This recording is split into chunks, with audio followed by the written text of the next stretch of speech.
അനുദിന വിശുദ്ധ ബൈബിൾ വായന നമുക്ക് ശ്രവിക്കാം.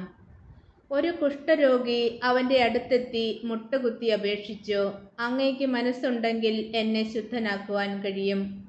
അവൻ കരുണ തോന്നി കൈനീട്ടി അവനെ സ്പർശിച്ചുകൊണ്ട് പറഞ്ഞു, എനിക്ക് മനസ്സുണ്ട്, നിനക്ക് ശുദ്ധിയുണ്ടാകട്ടെ.